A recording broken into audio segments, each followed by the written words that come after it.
இன்றைக்கி Saturday morning காலையில் எந்திரிச்ச உடனே பிரேக்ஃபாஸ்ட்டுக்கான வேலையெல்லாம் ஸ்டார்ட் பண்ணியாச்சு.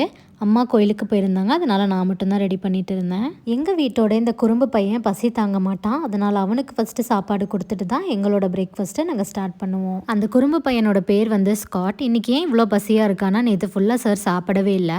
வெஜிடேரியன் கொடுத்துட்டா சாப்பிடவே மாட்டார், மூஞ்சி திருப்பிட்டு போயிடுவார். அதனால தான் இன்றைக்கி இவ்வளோ பசி. ஸ்காட் எங்கள் வீட்டுக்கு வந்ததுலேருந்து கம்ப்ளீட்டாகவே அவனை நான் தான் டேக் கேர் பண்ணிக்கிட்டேன். பட் மேரேஜ் முடிஞ்சதுக்கப்புறம் எப்பாச்சும் பார்க்க வரதா கொஞ்சம் கஷ்டமாக இருக்குது. அம்மாவும் ஒரு 11 மணி போல் வீட்டுக்கு வந்துட்டாங்க. வந்ததுக்கப்புறம் லஞ்ச் வேலை வந்து ஸ்டார்ட் பண்ணியாச்சு.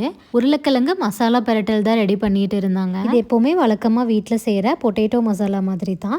பட் இதுக்கு வந்து பச்சை மிளகாயும் வரமிளகாயும் சேர்த்துக்கிட்டிங்கன்னா டேஸ்ட் வந்து இன்னுமே கொஞ்சம் நல்லாயிருக்கும். இந்த மசாலா கூடவே லஞ்சுக்கு பீட்ரூட் சட்னி ரெடி பண்ணியிருந்தாங்க. சாப்பிட்டுட்டு ஒரு குட்டி தூக்கம் போட்டாச்சு. ஈவினிங் போல் பேக்கிங்க்கு கொஞ்சம் பேக்கிங் திங்ஸ் வாங்க வேண்டியது இருந்தது. அது வாங்கிட்டு வீட்டுக்கு ரிட்டர்ன் ஆயாச்சு.